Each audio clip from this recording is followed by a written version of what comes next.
Hello दोस्तों, क्या हाल है। तारीख आज 13 अप्रैल 2026, दिन सोमवार, हिंदी तिथि एकादशी। और आइए बात करते हैं आज के मुख्य समाचार में देश भर की तमाम बड़ी खबरों पर नजर डालते हैं। देखिए दोस्तों, एक तो आज की एकादशी तिथि वरुथनी एकादशी है। आज के दिन भगवान विष्णु और माँ लक्ष्मी की पूजा का विशेष महत्व है। ऐसी मान्यता कि आज के दिन व्रत करने से भगवान विष्णु हर संकट से भक्त की रक्षा करते हैं। वहीं आज और कल 13-14 अप्रैल को बैसाखी का पर्व भी मनाया जाएगा। हर साल इन दो दिनों में रबी फसल की कटाई की खुशी में यह पर्व मनाया जाता है। चलिए आगे बढ़ते हैं अपन खबरों में। सबसे पहले देखिए आज के कुछ बड़े इवेंट्स। प्रधानमंत्री नरेंद्र मोदी आज 13 अप्रैल को नई दिल्ली में नारी शक्ति वंदन सम्मेलन को संबोधित करेंगे। पंचायत से लेकर संसद तक देश भर की महिलाओं से संवाद करेंगे, बातचीत करेंगे। आज पीएम नरेंद्र मोदी महिलाओं को राजनीति में 33% आरक्षण देने के मुद्दे पर आज नारी शक्ति वंदन सम्मेलन का संबोधन करेंगे। और इस मौके पर देश भर में जिला कलेक्टरों की तरफ से लाइव टेलीकास्ट भी दिखाया जाएगा। पीएम नरेंद्र मोदी ने महिला आरक्षण कानून को जल्द से जल्द लागू करने की अपील भी की। प्रधानमंत्री बोले कि 2029 चुनाव से पहले ये क्रियान्वयन किया जाए। ऐसा चलिए खबर है। देश की राष्ट्रपति द्रौपदी मुर्मू आज से गुजरात और महाराष्ट्र के 4 दिन के दौरे पर रहेगी। और वहीं बिहार राज्य में भी नई सरकार के गठन की प्रक्रिया आज के बाद शुरू हो जाएगी। जेडीयू नेता संजय झा का यह कहना है। बिहार पंचायत चुनाव 2026 को लेकर भी खबर है कि 2011 जनगणना के आधार पर आरक्षण का आंकड़ा तय किया जाएगा। पंचायतों का डिजिटल पुनरीक्षण होगा और आज 13 अप्रैल से ही अधिकारियों का प्रशिक्षण भी शुरू होने जा रहा है। आपत्ति दर्ज कराने का मौका भी मिलेगा। वहीं दोस्तों, अयोध्या के राम मंदिर परिसर में भी आज से दर्शन शुरू हो जाएंगे। पहले चरण में 1500 श्रद्धालुओं को ऑनलाइन पास से मिलेगा प्रवेश। 2 घंटे के स्लॉट में होंगे दर्शन। और खबर है राजस्थान के जयपुर में माई भारत बजट क्वेस्ट 2026 का फिनाले भी आज होगा 13 अप्रैल को। इस दरमियान प्रधानमंत्री नरेंद्र मोदी भी युवाओं को वीडियो कॉन्फ्रेंसिंग के माध्यम से संबोधित करेंगे।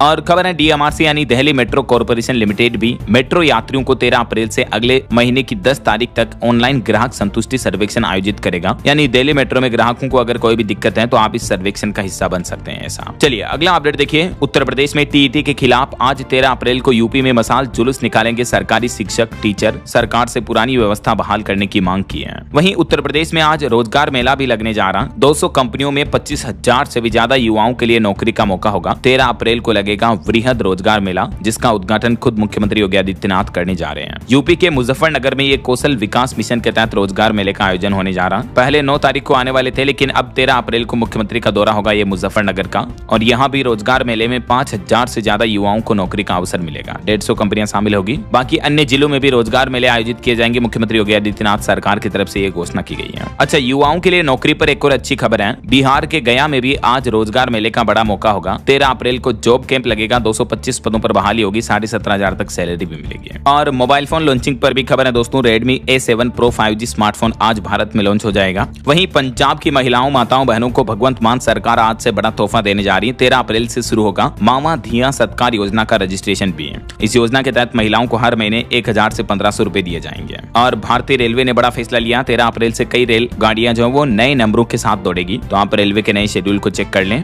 झारखंड रांची में आज से महंगा होगा ऑटो का सफर। नई किराए सूची भी जारी कर दी प्रशासन की तरफ से, जिसकी दरें भी आप देख सकते हैं। वहीं छत्तीसगढ़ के मुख्यमंत्री भी स्वस्थ बस्तर अभियान की शुरुआत करेंगे। आज हर पंचायत में लाइव प्रसारण की तैयारी भी की जा रही है। मौसम विभाग की तरफ से भी अलर्ट जारी किया है। आज से अगले 15 घंटों के अंदर 11 राज्यों में तूफानी बारिश का अलर्ट है। 50 किलोमीटर प्रति घंटा की रफ्तार से हवाएं भी चलेगी। वैसे तो ज्यादातर राज्यों में अब मौसम का रुख बदल चुका है। भीषण गर्मी और लू की चेतावनी है, लेकिन इस बीच कुछ राज्यों में बारिश का भी अलर्ट है। तो आगे मैं आपको बताऊंगा और भी पूरे मौसम समाचार विस्तार से। फिलहाल आगे बढ़ते हैं खबरों में। सबसे पहले देख लेते हैं ईरान इजराइल जंग से जुड़े कुछ बड़े अपडेट। देखिए, पहली बुरी खबर तो ये है कि हम किसी समझौते पर नहीं पहुंचे। अमेरिका के उपराष्ट्रपति जेडी वेंस का यह कहना है कि ईरान ने हमारी यानी अमेरिका की शर्तें मानने से इनकार कर दिया है। आपको पता होगा अभी एक दिन पहले पाकिस्तान की राजधानी इस्लामाबाद में ईरान और अमेरिका के बीच तकरीबन 21 घंटे तक बातचीत चली जंग को रोकने और सीजफायर शांति समझौते को लेकर। लेकिन बड़ी ही दुख की बात यह है कि ये बातचीत पूरी तरीके से बेनतीजा रही। इसका कोई कंक्लूजन, कोई समाधान नहीं निकल पाया। और इस बातचीत के बाद प्रेस कॉन्फ्रेंस में अमेरिका के उपराष्ट्रपति जेडी वेंस बोले कि हमने उन्हें यानी ईरान को बेस्ट ऑफर दिया था। उधर ईरान का यह कहना है कि डोनाल्ड ट्रंप ने यानी अमेरिका ने जो शर्तें रखी हमारे सामने वो बहुत ज्यादा सख्त थी। यही वजह है कि दोनों देशों के बीच किसी भी बात को लेकर सहमति नहीं बन पाई। कुल मिलाकर देखा जाए तो जो पाकिस्तान की मध्यस्थता थी वो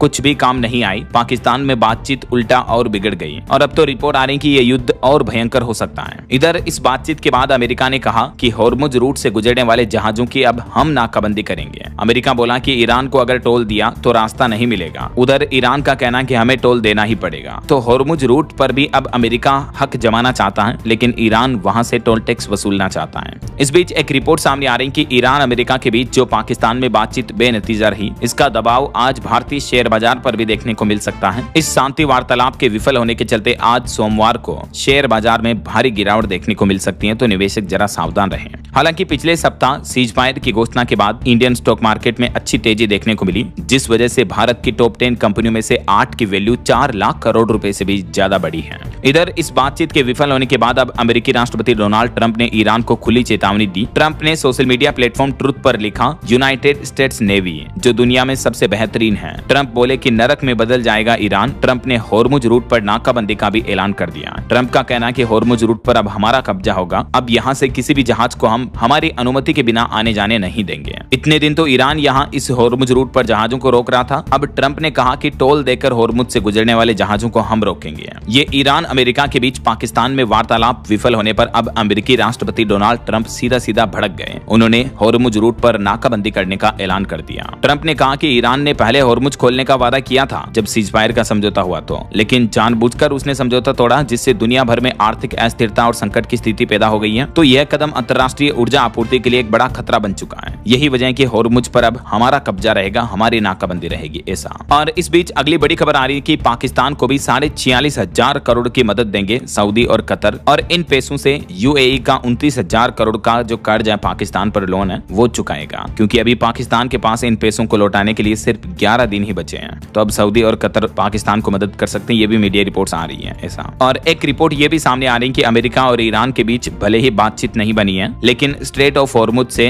बीते दिन 16 जहाज गुजरे, ये भी मीडिया रिपोर्ट्स में दावा किया जा रहा। वहीं इन जंगी हालातों के बीच ईरान का एक बड़ा बयान सामने आ रहा। ईरान बोला कि युद्ध में मारे गए 3,375 लोगों की पहचान हो चुकी है। मृतकों में 500 महिलाएं भी शामिल हैं। और मिडिल ईस्ट तनाव के बीच अब चाइना देश ने भी एक बड़ा फैसला लिया। ताइवान के लिए प्यार दिखाया और चाइना ने ताइवान के लिए उड़ाने और व्यापार के रास्ते भी खोल दिए हैं। चाइना ने ताइवान के साथ कुछ संबंध बहाल करने का ऐलान किया है ऐसा। चलिए अगली खबर देखिए दोस्तों। अब रूस के राष्ट्रपति व्लादिमीर पुतिन ने ईरान और अमेरिका के बीच मध्यस्थता की पेशकश की है, क्योंकि पाकिस्तान से तो बातचीत बन नहीं रही है। तो अब रूस के राष्ट्रपति पुतिन का कहना है कि हम दोनों देशों के बीच मध्यस्थता करवाएंगे, सीजफायर करवाएंगे। जैसे पाकिस्तान की राजधानी इस्लामाबाद में बातचीत हुई ना, वैसे अब रशिया दोनों देशों के बीच समझौता करवाने की बात कही है। और इस मध्यस्थता की पेशकश करने के साथ ही रूस के राष्ट्रपति व्लादिमीर पुतिन ने ईरान के राष्ट्रपति से फोन पर बातचीत भी की देर रात और कहा कि हम मध्यस्थ की भूमिका निभा सकते हैं। तो उम्मीद है जल्द ही रूसी राष्ट्रपति इस मुद्दे पर दोनों देशों के बीच समझौता करवाएंगे, क्योंकि अमेरिका से तो कुछ बातचीत बनी नहीं है, जाहिर सी बात है। तो और इस बीच हमारे भारत में अभी भी सरकार एक बार फिर से बड़ा दावा किए, कहा कि भारत में ईंधन की किल्लत नहीं है। पश्चिम एशिया में जो तनाव चल रहा है उसके बावजूद हमारे देश में भंडार भरे हुए हैं। इतना ही नहीं दोस्तों, तेल संकट के बीच IOL यानी इंडियन ऑयल कॉर्पोरेशन को एक बड़ी कामयाबी मिली है। एक नई तकनीक से राजस्थान के जैसलमेर में क्रूड ऑयल का उत्पादन 70% तक बढ़ चुका है। तो इससे भी राहत रहेगी। इन संकट के दिनों में देश में कच्चे तेल क्रूड ऑयल की कमी नहीं रहेगी ऐसा, है ना। तो ये फिलहाल ईरान इजराइल जंग का माहौल चल रहा है। हर रोज दोस्तों इन युद्ध के हालातों पर क्या दिन भर के बड़े अपडेट्स रहते हैं, मैं आपको DLS न्यूज चैनल पर डेली के डेली अपडेट्स बता देता हूँ। आप चैनल पर जाकर विजिट करना। डेली दिन में आपको ईरान इजराइल जंग से जुड़ी 10 बड़ी खबरें मिल जाती हैं, ठीक है ना। तो ये वीडियो देख लिया करो। और तभी तो मैं आपको रोजाना कहता रहता हूँ कि अगर आप अभी तक भी DLS न्यूज चैनल से जुड़े नहीं हो तो जुड़ जाइए। चैनल को सब्सक्राइब करके बेल आइकन जरूर दबा देना और इस वीडियो पर एक लाइक और शेयर भी कर देना, ताकि आपको रोजाना की ताजा खबरें, महत्वपूर्ण मुख्य समाचार, सरकार के नए नियम, नई सरकारी योजनाओं की जानकारी या सरकार की तरफ से जब भी कोई बड़ी घोषणा की जाती है, कोई नया नियम लाया जाता है, कोई नई स्कीम लाई जाती है, तो सबसे पहले अपडेट आपको इसी चैनल DLS न्यूज पर मिल जाते हैं। सरकारी न्यूज तो कोई भी हो, सबसे पहले आपको इस चैनल पर मिल जाती है। इसलिए तो कहता हूँ जुड़ा रहा करो, चैनल को सब्सक्राइब करके बेल आइकन दबा दिया करो, ठीक है ना। और अभी आप कहोगे कि यार DLS भाई कितना बोलोगे सब्सक्राइब के लिए, तो अगर आपने पहले से ही कर रखा है तो दिल से really from my bottom of heart आपका ढेर सारा शुक्रिया, थैंक यू सो मच। और ये मैं रेगुलर बोलता हूँ सब्सक्राइब के लिए दोस्तों, क्योंकि कई सारे जो नए यूजर्स आते हैं, नई ऑडियंस आती है जो पहली बार वीडियो देख रहे होते हैं, तो उनको बोलना पड़ता है यार, आपको तो पता ही है। अब मैं कोई लाइक शेयर सब्सक्राइब की बोल के आपकी धन दौलत प्रॉपर्टी तो मांग नहीं रहा हूँ, बस एक लाइक कर दिया करो डेली वीडियो पर। इतनी मेहनत से आपके लिए खबरें लाता हूँ रोजाना, पूरी रात जागना पड़ता है, वर्किंग करनी पड़ती है आपके लिए, तब जाकर सुबह अर्ली मॉर्निंग में आपको फ्रेश ब्रेकिंग न्यूज का वीडियो मिल जाता है, राइट। अभी खुद की तारीफ ज्यादा करूंगा तो आप बोलोगे यार DLS भाई चलो खबरें बताओ, तो अपनी ढेर सारी बातें करेंगे कभी बाद में। फिलहाल सीधा आगे बढ़ते हैं खबरों में। अच्छा, सबसे पहले एक श्रद्धांजलि दोस्तों, हमारे देश की एक जानी मानी सिंगर आशा भोसले का निधन हो चुका है। तो आज उनके अंतिम दर्शन का समय तय किया गया। सोमवार शाम 4 बजे शिवाजी पार्क में उनका अंतिम संस्कार होगा। राजकीय सम्मान के साथ उनका अंतिम संस्कार किया जाएगा। संगीत जगत से ये दुखद खबर देखने को मिली है। दिग्गज गायिका आशा भोसले का निधन हो गया। इन्होंने भारतीय संगीत को दुनिया भर में पहचान दिलाई थी। काफी संघर्ष देखा था इन्होंने अपनी जिंदगी में। कभी रिकॉर्डिंग स्टूडियो से निकाला गया इनको, गरीबी में अपनी बहन लता के साथ चोरी छिपे स्कूल जाती थी। 16 साल की उम्र में इन्होंने भागकर शादी भी की थी। काफी संघर्षपूर्ण इनका जीवन रहा है, लेकिन बावजूद इसके इन्होंने अपने 82 साल के सिंगर करियर में 20 भाषाओं में 12,000 से ज्यादा गाने गाए। आशा भास्कर ने 9 फिल्म फेयर समेत 100 से भी ज्यादा अवार्ड जीते हैं। किशोर दा के साथ भी इन्होंने 600 से ज्यादा गाने गाए और अब आखिरकार 92 साल की उम्र में इनका निधन हो गया। बताया जा रहा है कि चेस्ट इन्फेक्शन के बाद से ये अस्पताल में भर्ती थी। आज शाम को 4 बजे इनका अंतिम संस्कार होगा। ईश्वर आपकी आत्मा को शांति दे। हम सबकी तरफ से भावपूर्ण अश्रुपूरित श्रद्धांजलि। ओम शांति। चलिए आगे बढ़ते हैं अपन खबरों में। देखिए आप अगला अपडेट। पहली बार असंगठित निर्माण क्षेत्र का विश्लेषण किया गया, जिसमें रिपोर्ट्स में डेटा सामने आ रहे हैं कि करीब 1 करोड़ परिवारों ने हमारे देश में घर खुद बनाए हैं। 75% मकान गांव में बने हैं। सांख्यिकी एवं कार्यक्रम कार्यान्वयन मंत्रालय ने ये एक तकनीकी रिपोर्ट जारी की है। और ऑटो इंडस्ट्री से एक रिपोर्ट सामने आ रही है कि जो खाड़ी देशों में मिडिल ईस्ट में संकट चल रहा है, इसका असर कारों पर भी देखने को मिल रहा है। जो रईस ग्राहक हैं, अमीर लोग बाग हैं, वो महंगी कारें खरीदने को टाल रहे हैं अभी इन युद्ध के हालातों में। क्योंकि डेटा देखिए कि पिछले वित्त वर्ष 2025-26 में कारों की बिक्री लगभग 47 लाख रही, लेकिन लग्जरी कारों की हिस्सेदारी इसमें 1% से भी कम रही है। यानी अमीर लोग कम कारें खरीद रहे हैं, ऐसा मिडिल क्लास और गरीब ज्यादा खरीद रहे हैं। चलिए अगला अपडेट देखिए। अमरनाथ यात्रा 3 जुलाई से शुरू होगी इस साल। 57 दिन तक चलेगी। 28 अगस्त को खत्म होगी और 15 अप्रैल से इसके रजिस्ट्रेशन भी शुरू हो जाएंगे। इस बार अमरनाथ यात्रा के ये 2 रूट रहेंगे, देख सकते हैं आप। और वहीं खबर देखिए दोस्तों, उत्तराखंड देहरादून से उत्तर प्रदेश की राजधानी लखनऊ आ रही वंदे भारत एक्सप्रेस ट्रेन पर पथराव की घटना देखने को मिली। बोगी C8 की खिड़की का कांच टूटा, यात्रियों ने शिकायत भी दर्ज कराई। वहीं खबर है, प्रधानमंत्री नरेंद्र मोदी ने पश्चिम बंगाल में जनसभा को संबोधित करते हुए कहा कि टीएमसी ने मदरसों के लिए 6000 करोड़ रुपए दिए, लेकिन अब 15 सालों का हिसाब देना होगा। बंगाल के सिलीगुड़ी में जनसभा उनकी नींद उड़ा देगी। पीएम मोदी ने सिलीगुड़ी में चुनावी जनसभा को संबोधित करते हुए हुंकार भरी बोले कि 4 मई के बाद भाजपा की सरकार बनेगी और टीएमसी को पाई पाई का हिसाब देना होगा। वहीं इधर प्रधानमंत्री ने बीजेपी सांसदों के लिए भी व्हिप जारी किया। 16 से 18 अप्रैल तक संसद में मौजूद रहना होगा। महिला आरक्षण के लिए विशेष सत्र भी आयोजित किया जा रहा संसद में, तो इसको लेकर पीएम ने सभी को पत्र भी लिखा। और पॉलिटिक्स से एक और खबर है। कांग्रेस बोली कि सरकार जाति जनगणना को ठंडे बस्ते में डालना चाहती है। कांग्रेस महासचिव जयराम रमेश ने कहा कि महिला आरक्षण में बदलाव से देश को गुमराह किया जा रहा है। और खबर है दोस्तों, पश्चिम बंगाल में भी एसआईआर मुद्दे को लेकर अब सुप्रीम कोर्ट में आज सुनवाई होनी है, क्योंकि चुनाव आयोग के एसआईआर वेरिफिकेशन के बाद वोटर लिस्ट से लगभग 91 लाख लोगों के नाम कट गए हैं पश्चिम बंगाल में। तो बंगाल में 23 अप्रैल को पहले चरण की वोटिंग होनी है। इससे पहले आज एसआईआर मुद्दे पर सुप्रीम कोर्ट में भी सुनवाई होगी, ऐसा। और खबर है, आरएसएस प्रमुख मोहन भागवत बोले कि हिंदू समाज में एकता की कमी है, ये बार बार गुलामी की बड़ी वजह है। हेड गेवार ने एकता और आजादी के लिए आरएसएस बनाया था। तो ये कुछ पॉलिटिक्स का माहौल चल रहा है। और चलिए अगली खबर देखिए। ऑटो इंडस्ट्री से खबर आ रही कि मारुति सुजुकी ने इलेक्ट्रिक व्हीकल पर बड़ा प्लान बनाया। साल 2031 तक 4 नए इलेक्ट्रिक वाहन लॉन्च करेगी। देश की सबसे बड़ी कार कंपनियों में से एक मारुति सुजुकी है। और खबर देखिए दोस्तों, हमारे देश भारत में करीब 2.5 करोड़ यूट्यूब चैनल्स हैं, जिसमें 30 लाख ही प्रोफेशनल चैनल हैं, लेकिन कई चैनल गलत सलाह या कॉपी पेस्ट वाला कंटेंट भी फैला रहे हैं। यूट्यूब की तरफ से ऑफिशियली ये रिपोर्ट जारी की गई। अच्छा, आपको सावधान करने वाली एक खबर बताता हूँ। चारधाम यात्रा 2026 के नाम पर आजकल स्कैम चल रहा है। इस योजना के नाम पर रजिस्ट्रेशन, होटल, हेलीकॉप्टर बुकिंग करते समय सावधान रहें, वरना आपके साथ धोखाधड़ी हो सकती है। जी हाँ, उत्तराखंड की चारधाम यात्रा में शुरू होने में बस कुछ ही दिन बचे हैं। इस बार केदारनाथ धाम के कपाट 22 अप्रैल को, जबकि बद्रीनाथ के कपाट 23 अप्रैल को खुलेंगे। गंगोत्री यमुनोत्री के 19 अप्रैल को ही खुल जाएंगे। लेकिन इस बार चारधाम यात्रा में रजिस्ट्रेशन के नाम पर कुछ फ्रॉड के मामले देखने को मिले हैं। फर्जी वेबसाइट्स जो गूगल पर टॉप दिखती हैं, असली जैसी लगती हैं, तो इन वेबसाइट्स पर कभी क्लिक ना करें, समझ रहे हो। इनका नाम URL जो है मिलता जुलता होता है, स्पेलिंग में बस थोड़ा सा बदलाव होता है। और चारधाम यात्रा में होटल बुकिंग के ऊपर भी इस तरह के फ्रॉड हो रहे हैं, जो खुद को एजेंट वगैरह बताते हैं, फर्जी कस्टमर केयर के नंबर होते हैं, तो इनसे बच कर रहे हैं आप। जो ऑफिशियल वेबसाइट है रजिस्ट्रेशन एंड touristcare.uk.gov.in, तो इस वेबसाइट के जरिए ही आप ऑफिशियल ऑनलाइन रजिस्ट्रेशन करवा सकते हैं, या ये ऑफिशियल व्हाट्सएप नंबर है, इन पर आपको यात्रा लिख करके मैसेज सेंड करना, तो आपको हेल्पलाइन मिल जाएगी। ओके, चलिए अगला अपडेट देखिए। पश्चिम एशिया संकट से बढ़ेगा भारत का करंट अकाउंट डेफिसिट भी। जीडीपी ग्रोथ पर भी ब्रेक लगने का खतरा बरकरार है। क्रिसिल की तरफ से ये लेटेस्ट रिपोर्ट सामने आ रही है। और वहीं खबर है दोस्तों, हमारे देश के अरुणाचल प्रदेश राज्य में चाइना ने कुछ स्थानों को काल्पनिक नाम दिए और उनका बताया, लेकिन भारत के विदेश मंत्रालय ने चाइना की इस हरकत से सीधा सीधा खारिज कर दिया है। वहीं टेक न्यूज से खबर है, व्हाट्सएप और इंस्टाग्राम अब और भी स्मार्ट होंगे। मेटा कंपनी की तरफ से एक नया powerful AI model Muse Spark के नाम से लॉन्च किया है।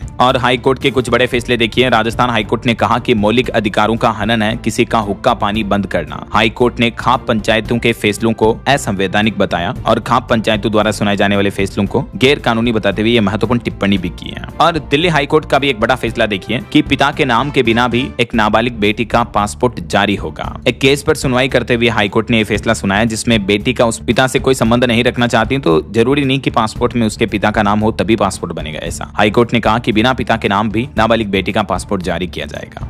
और अभी एक दिन पहले जो बड़ी दुर्घटना हुई थी बिहार के कटिहार में, इस पर भी खबर आ रही कि 100 की स्पीड में बस ने एक पिकअप को उड़ाया जिसमें 13 लोगों की मौतें हो गई, मरने वालों की संख्या और बढ़ गई। बिहार के कटिहार में सड़क पर मानो लाशें बिखर गई, बाइक सवार को रौंद कर भाग रहा था बस ड्राइवर। बीती देर रात ये बड़ा हादसा हुआ। चलिए कुछ इंटरनेशनल न्यूज अपडेट देखिए दोस्तों। तुर्की में नेतन्याहू समेत 35 लोगों पर केस दर्ज हुआ, 4600 साल तक जेल की सजा की मांग की गई। वहीं खबर है पाकिस्तान के आसिम मुनीर ईरान और अमेरिकी डेलीगेशन से अलग अलग ड्रेस में मिले, ईरान के सामने मिलिट्री यूनिफॉर्म जबकि यूएस के लिए सूट और एक्सपर्ट्स बोले कि ये सोचा समझा मैसेज है। और अमेरिका का एक बड़ा फैसला देखिए, अमेरिका के 60 मेडिकल संस्थानों में पाक कला कोर्स में सिर्फ डाइट नहीं बदलेंगे डॉक्टर, खाना बनाने का तरीका बताकर भी बीमारी दूर करेंगे। टफ्ट्स यूनिवर्सिटी में जारी इस कोर्स के तहत। वहीं अमेरिका में कार्डियोलॉजी कॉलेज ने कोलेस्ट्रॉल पर भी नई गाइडलाइन जारी की। अब 19 साल की उम्र से कोलेस्ट्रॉल टेस्ट करवाने से और समय पर अलर्ट मिलने से दिल हार्ट लंबे समय तक सलामत रहेगा। और बड़ी खबर देखिए, नाइजीरिया वायुसेना ने अपने ही लोगों को निशाना बनाया। तकरीबन नाइजीरिया के 200 नागरिकों की मौत हो गई खुद नाइजीरियाई की वायुसेना के चलते हैं, क्योंकि वो आतंकियों के विमान का पीछा कर रहे थे। इस बीच वहां की वायुसेना ने जो फायरिंग की, धमाके बरसाए, इससे खुद उन्हीं के देश के ही नागरिक सिविलियन मारे गए।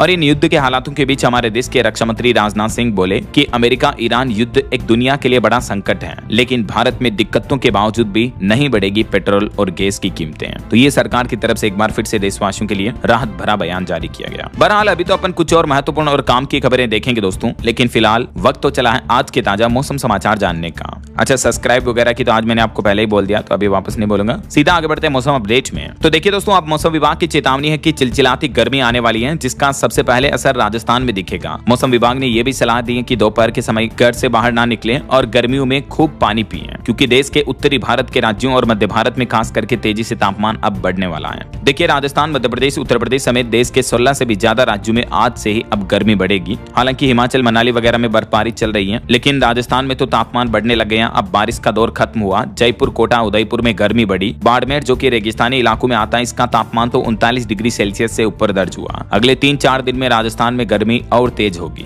इधर मध्य प्रदेश में भी 4 डिग्री तक तापमान बढ़ा। रतलाम में 40 डिग्री के पार पहुंच चुका है। इंदौर, भोपाल, उज्जैन संभाग में भी सबसे ज्यादा असर दिखेगा। तो अब भयंकर गर्मी पड़ने वाली है। यूपी में भी भीषण गर्मी पड़ेगी। आज भी उत्तर प्रदेश का तापमान 40 डिग्री के पार चल रहा। तेज धूप के साथ धूल भरी हवाएं भी चलेगी। और उत्तर प्रदेश में भी अगले 2 सप्ताह बारिश के आसार नहीं रहेंगे। और वहीं दोस्तों, झारखंड में भी गर्मी बढ़ेगी। 6 डिग्री तक चढ़ेगा पारा। 16-17 अप्रैल को 13 जिलों में लू चलेगी। 36 डिग्री तक तापमान और बढ़ सकता है। ऐसा हरियाणा में भी आज रात से एक नया पश्चिमी विक्षोभ सक्रिय होगा। इसके चलते हरियाणा के करनाल में तो बीते दिन भी ओले गिरे। हालांकि दिन में हल्की गर्मी बढ़ेगी, लेकिन आज से 2 दिन हरियाणा के कई जिलों में बादल छाए रहेंगे। बाकी अगले 2 दिन मौसम कैसा रहेगा, तो उत्तर प्रदेश, मध्य प्रदेश, राजस्थान, हरियाणा, पंजाब, उत्तराखंड समेत कई जिलों में तापमान बढ़ना शुरू हो जाएगा। अब मौसम साफ रहेगा। ज्यादातर राज्यों में गर्मी बढ़ेगी। ऐसा बारिश की चेतावनी नहीं है। तेज बारिश का अलर्ट सिर्फ कर्नाटक राज्य में है अभी। बाकी कुछ राज्यों में आंधी तूफान चलेगा, लेकिन ज्यादातर राज्यों में गर्मी और उमस देखने को मिलेगी। ऐसा वैसे आप कौन से राज्य में, कौन से जिले में रहते हैं, कमेंट करके बताइएगा। मैं आपके हर एक यूजर का कमेंट देखता हूं, ताकि मैं आपके राज्य के समाचार, आपके राज्य की न्यूज बुलेटिन, राज्य सरकार की तरफ से कोई घोषणाएं होती हैं तो भी आपके मोबाइल तक पहुंचा दूंगा। ठीक है ना। चलिए फिलहाल आगे बढ़ते हैं खबरों में। देखिए, मार्केट अपडेट से खबर है, BSE, NSE बड़ा एक्शन लेने जा रही है। ओला समेत 75 शेयरों पर अब सख्त नजर रहेगी। आज 13 अप्रैल से ही इंडियन स्टॉक मार्केट में ट्रेडिंग के भी कुछ नियम बदलने जा रहे हैं। अच्छा, निवेशकों के लिए भी खबर है, 13 अप्रैल से शुरू होने वाले इस सप्ताह में 2 नए पब्लिक इश्यू यानी IPO भी खुलने जा रहे हैं और 3 कंपनियों की लिस्टिंग भी होगी मार्केट में। ऐसा चलिए अगली खबर देखिए, मोबाइल फोन लॉन्चिंग पर खबर है। AI प्लस नोवा 2 अल्ट्रा स्मार्टफोन भारत में लॉन्च हुआ, जिसकी शुरुआती कीमत 17,000 रुपए के लगभग है और एक 9,000 रुपए वाला कंपनी ने नया नोवा 2 मॉडल भी पेश किया है। वहीं खबर है, राजधानी दिल्ली में अब इलेक्ट्रिक व्हीकल खरीदने पर 1 लाख रुपए तक की सब्सिडी मिलेगी और साल 2028 से ही दिल्ली में पेट्रोल वाले 2 व्हीलर भी नहीं बिकेंगे। वहीं 30 लाख रुपए तक की इलेक्ट्रिक कार खरीदने पर भी अब उसका रजिस्ट्रेशन बिल्कुल फ्री होगा, कोई टैक्स वगैरह नहीं देना पड़ेगा। दिल्ली की रेखा गुप्ता सरकार की तरफ से बीते दिन ही प्रदूषण को कम करने के लिए नई EV पॉलिसी का ड्राफ्ट जारी किया। मैंने आपको बताया था अपडेट भी इसके बारे में डिटेल जानकारी।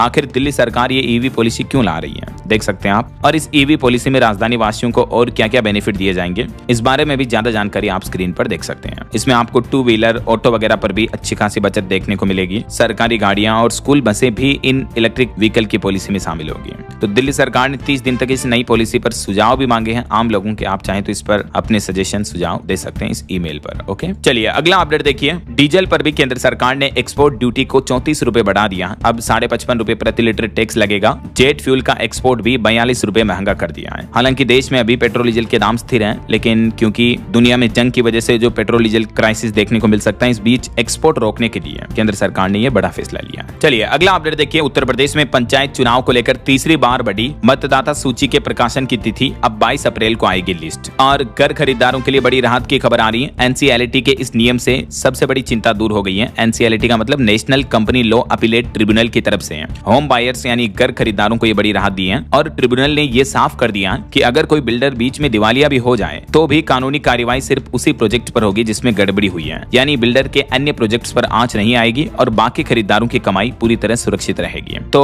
जो उस बिल्डर के अन्य प्रोजेक्ट्स होंगे उन घर खरीदारों को कोई परेशानी दिक्कत भी नहीं आएगी। ये सरकार की तरफ से एक नया ऑर्डर जारी किया गया, देख सकते हैं आप डिटेल्स। और खबर देखिए दोस्तों, देश भर में डिजिटल टोल का नियम लागू हो चुका है, लेकिन जिन 5 राज्यों में अभी चुनाव चल रहे हैं वहां अभी भी केस से आप टोल प्लाजा पर टोल टैक्स पर पेमेंट कर पाएंगे, जिसमें शामिल है तमिलनाडु, केरल, असम, पश्चिम बंगाल, पुडुचेरी वगैरह में। ठीक है ना। और खबर आ रही है कि खंडहर से लेकर नंबर 1 तक का सफर। राजस्थान के करौली जिले ने शिक्षा के क्षेत्र में रचा नया इतिहास। नीति आयोग की रैंकिंग में देश भर में पहला स्थान मिला है करौली जिले को। शिक्षा के क्षेत्र में ये ऐतिहासिक उपलब्धि रही है, जो कि सभी राजस्थान वासियों के लिए बड़े गर्व की बात है। चलिए अगली खबर देखिए। सिक्किम हाईकोर्ट ने एक बड़ा फैसला सुनाया। कहा कि किसी बाहरी व्यक्ति से शादी करने पर बच्चों को यह हक नहीं मिलेगा। सिक्किम हाईकोर्ट ने फैसला सुनाते हुए संपत्ति और पहचान के अधिकारों वाली याचिका भी खारिज कर दी। 2018 का यह मामला है, देख सकते हैं आप जानकारी। अच्छा, रेलवे डेवलपमेंट पर भी अच्छी खबर आ रही कि अब देश के आखिरी गांव तक पहुंचेगी रेल। भारतीय रेलवे ने 6000 किलोमीटर की नई रेलवे लाइन विस्तार को भी मंजूरी दे दी है। अब इस फैसले से दूर दराज गरीब इलाकों तक भी रेलवे कनेक्टिविटी मजबूत होगी और देश के आखिरी छोर तक रेलवे कनेक्टिविटी आपको देखने को मिलेगी। इन नई परियोजनाओं में और क्या क्या होगा, किन किन राज्यों में रेलवे कनेक्टिविटी बढ़ेगी, जिसके बारे में डिटेल्स भी आप देख सकते हैं। और खबर है भारतीय नौसेना की कमांडर्स कॉन्फ्रेंस का आयोजन होगा कल 14 से 16 अप्रैल तक। इसमें समुद्री सुरक्षा और रणनीति पर मंथन किया जाएगा। इंडियन नेवी का ये प्लान है। और भारत में असमानता इन इक्वलिटी पर एक रिपोर्ट सामने आ रही दोस्तों कि ग्रामीण भारत में 10% लोगों के पास 44% भूमि है, जबकि 46% परिवार बिल्कुल ही भूमिहीन है। ये एक चौंकाने वाली रिपोर्ट में खुलासा सामने आ रहा है कि ग्रामीण भारत में भी जमीन के मालिकाना हक पर गहरी असमानता पाई गई है। यानी जो लोग अमीर हैं उनके पास और ज्यादा जमीन है, लेकिन जो लोग गरीब हैं उनके पास और भी कम जमीन है। ऐसा। चलिए खबर है हिमाचल प्रदेश में देखिए। अब 24 इको टूरिज्म चैप्टरों को सरकार ने मंजूरी दी, जिससे कि राज्य में पर्यटन बढ़ेगा, रोजगार को बढ़ावा मिलेगा। टूरिज्म को बढ़ावा देने के लिए हिमाचल की सुक्खू सरकार का यह फैसला है। और खबर है पंजाब में वांछित अपराधियों की जानकारी मिलने पर अब आपको इनाम दिया जाएगा। मुख्यमंत्री भगवंत मान की अगुवाई में नई पुरस्कार नीति भी लागू की है। गैंगस्टरों की सूचना अब अगर आप पंजाब पुलिस को देते हो तो आपको 1.5 लाख रुपए से लेकर 2 लाख रुपए तक की पुरस्कार राशि दी जाएगी। इस नंबर पर आपको जानकारी शेयर करनी है पंजाब पुलिस को। पंजाब पुलिस ने 28 मोस्ट वांटेड अपराधियों की तलाश जारी कर दी है, ये नई इनाम की नीति लागू करते हुए। वहीं खबर है छत्तीसगढ़ में भी जनगणना 2027 का पहला चरण अगले महीने मई से शुरू होगा। इस दरमियान घर घर जुटाई जाएगी लोगों की जानकारी। और खबर है दोस्तों आंध्र प्रदेश की राजधानी अमरावती के विकास कार्यों को अंतर्राष्ट्रीय सहायता मिली है। अब विश्व बैंक यानी वर्ल्ड बैंक की तरफ से इस प्रोजेक्ट के लिए $340 मिलियन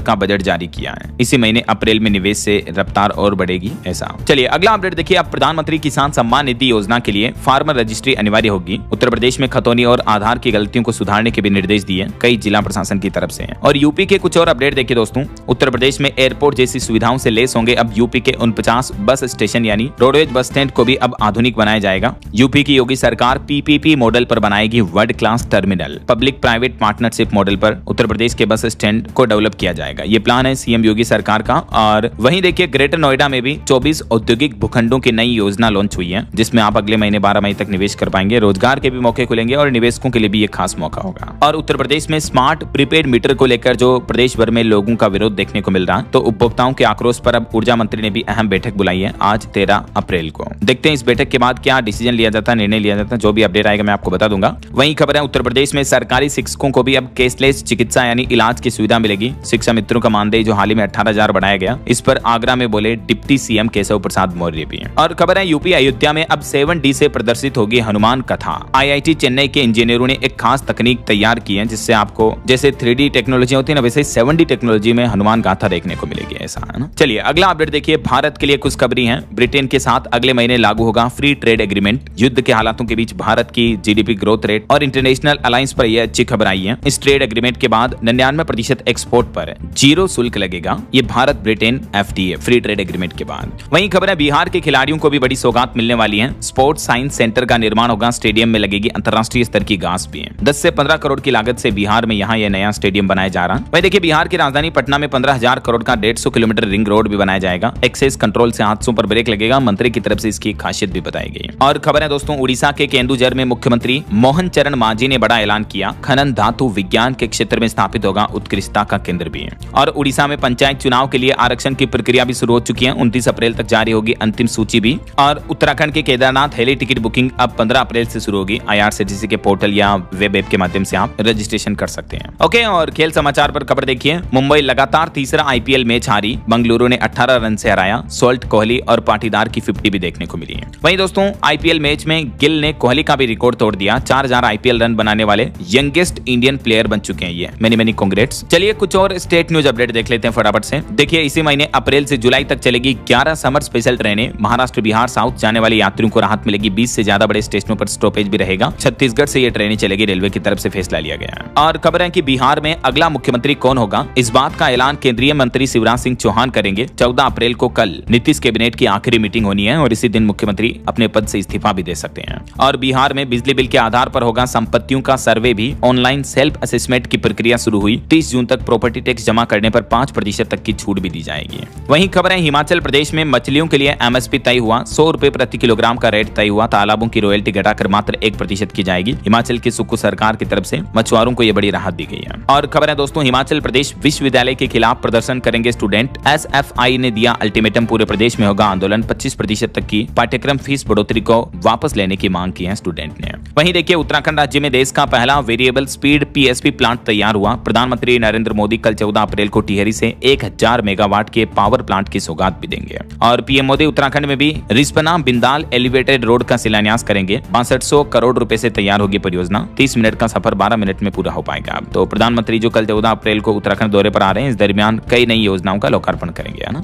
चलिए एजुकेशन पर खबर आ रही है। CRPF में कांस्टेबल की 9175 पदों पर वैकेंसी निकली हुई है। मध्य प्रदेश में भी पुलिस में 10वीं पास के लिए रिक्रूटमेंट चल रही है। कुल मिलाकर ये जो बीता पूरा सप्ताह रहा, इसमें लगभग 16,500 नौकरियां निकली हैं। तो कुछ अलग अलग गवर्नमेंट जॉब्स के बारे में डिटेल्स भी आप देख सकते हैं स्क्रीन पर, थोड़ा सा वीडियो को पॉज करके। वहीं खबर है कि पहली बार इसी महीने अप्रैल में CBSE अपने 10वीं और 12वीं दोनों बोर्ड एग्जाम का रिजल्ट जारी कर देगा। 10वीं के छात्रों को मिलेगा स्कोर सुधारने का दूसरा मौका भी, क्योंकि फिर अगले महीने मई में दूसरी परीक्षा होनी है। तो CBSE के 10वीं 12वीं के एग्जाम इस बार जो 10वीं 12वीं के रिजल्ट जो हैं वो 20 से 25 अप्रैल के बीच घोषित किए जा सकते हैं ऐसा। और हरियाणा में भी 5500 पुलिस कांस्टेबल की भर्ती निकली हुई है, जिसमें परसों 15 अप्रैल से ही फिजिकल टेस्ट वगैरह होंगे। ओके, तो ये तो एजुकेशनल अपडेट्स रहे। और अंत में दोस्तों आज के राशिफल पर नजर डाल लेते हैं। तो देखिए तुला राशि वालों को नौकरी में अहम पद मिल सकता है। सिंह और धनु राशि वालों को नई उपलब्धि मिलने के भी योग हैं। और भी कुछ अलग अलग राशियों का राशिफल आप देख सकते हैं स्क्रीन पर। और हाँ दोस्तों, आप मुझे कमेंट करके बताइए कि भारत के किस राज्य को मसालों का बगीचा कहा जाता है। जीके क्विज है, कमेंट करके बताइए। सही जवाब देने वाले लोगों को रैंडमली सेलेक्ट होने पर DLS न्यूज टीम की तरफ से शानदार सरप्राइज गिफ्ट जीतने का मौका मिलेगा। और इसी के साथ ही अगर आपको वीडियो अच्छा लगा तो इसे लाइक करना, शेयर भी करना। DLS न्यूज चैनल को सब्सक्राइब करके बेल आइकन जरूर दबा देना, रोजाना ऐसी इंफॉर्मेटिव जानकारियां, महत्वपूर्ण समाचार देखते रहने के लिए। ओके, ख्याल रखिएगा अपने आप का, अपने परिवार का। मिलेंगे अगले नेक्स्ट अपडेट में, तब तक के लिए जय हिंद, जय भारत, वंदे मातरम।